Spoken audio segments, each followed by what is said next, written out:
all this stuff based on the fact that that star moved towards us and away from us about the same amount that a person would step forward and step back. Yeah. That's it. That's like less than 3 feet. Mm-hmm. That's amazing. And that star is just immensely large and billions of miles away, and they can still see that. Yeah, and it's like with the stars flickering, if there is some sort of, let's pretend that there is an artificial intelligence out there. Who made it? Humans could have made it because we don't have artificial intelligences yet. No. But if the artificial intelligence were made, who made it? It could be God if he decided to make a second form of life, whether it be artificial or natural. Right. Or it could be another form of life, like, say, aliens. Yeah. And we don't know if these... would be natural for them. Yeah. And we don't know if these aliens have tried to contact us. Like, you know that one, I think there's this one satellite out there that was put out there a really long time ago. And it's playing something. I forget what, but I know what it is, but I just can't think of it. Music, you mean? I think. And it's just projecting that out into space? Mm-hmm. Is it this satellite that circles our planet, or is it something that's going somewhere? I think it's going out. Okay. Do you think that's like trying to like see if there's some sort of artificial life out there, or if they're using the sound waves to find stuff, or... And that leads us to black holes. How do you even find a black hole in the first place without getting sucked into it and dying by being turned into the spaghetti noodle by the force of the gravity of the black hole? Neil Tice deGrasse's favorite way to die. He said that. He said, if I ever have to go, man, that would be it. Spaghettification in the black hole. He's a gas. He's funny. Yeah, but...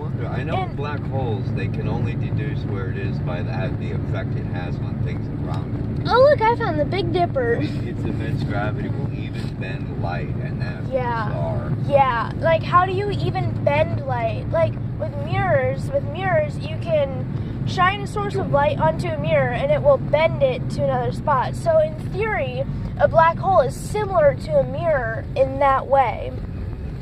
I don't know. You got me. Yeah, huh? Oh, they what? Black holes are real. They are real. They're in outer space. And like, no one has ever come out of a black hole, so there's no reason to think that there aren't, say, unicorns in there. Unicorns could be real, and we just don't know because we can't get inside the black hole without being turned into a spaghetti noodle. And if we are inside let's pretend that we can get into a black hole and that we can survive there.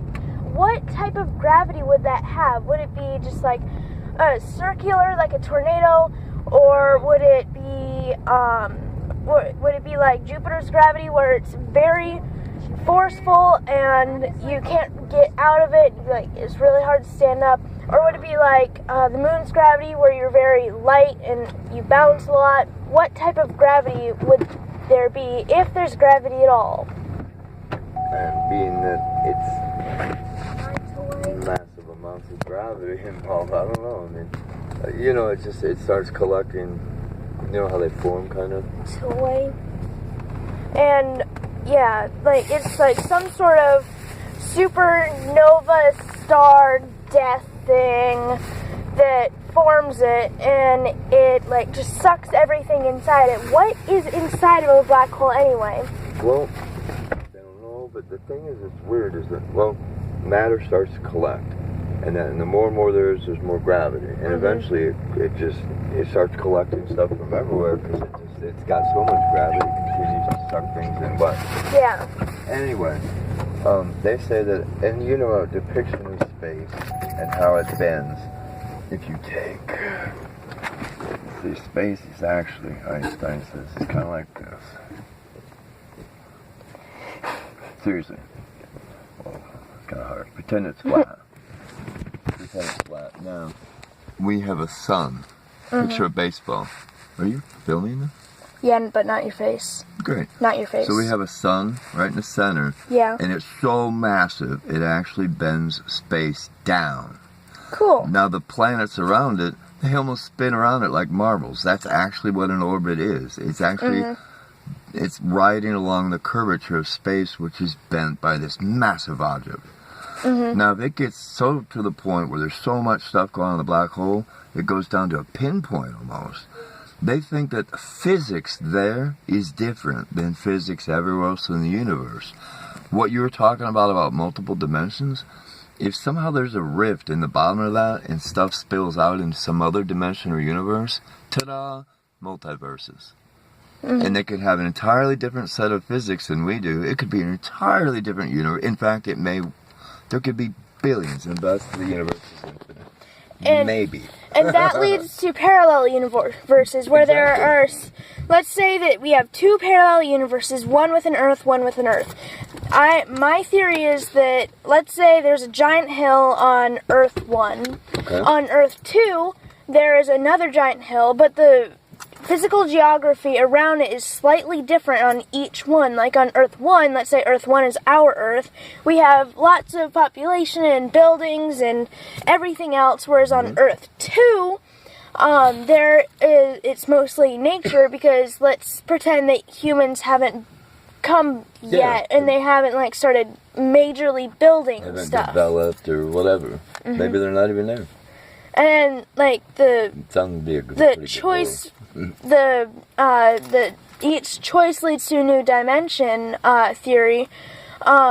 It's confusing, but at the same time very logical, because each choice you make could lead to another dimension. Like me talking in these particular words is one dimension, the one we're in, and then there's another one where I'm choosing different words, another where I'm choosing different words, and even more different words. Or somewhere you're choosing not to speak at all. Yeah, and that's 20 dimensions alone, and then you take the entire day, and then the entire population, and all the choices that you make in a single day for the entire population, and then before the beginning of time, that's like an infinity dimensions. It's like bigger than infinity. Just blossoming out forever and forever. Yeah. How would you even keep track of all of those dimensions? Whoever does that must be God. Yeah. I guess what we refer to with those three letters is that. I don't know. And I don't know. And there's this one book series, the Young Wizard series.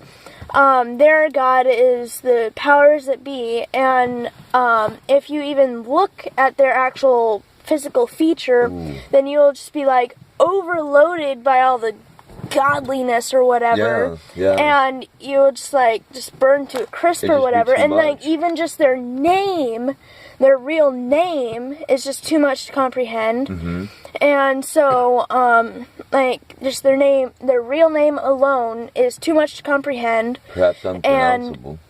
And it's like it could be that. Breath. But yeah, exposure to the reality, what they actually are, would just be like a melt blast furnace. Couldn't handle it. Yeah. Wow.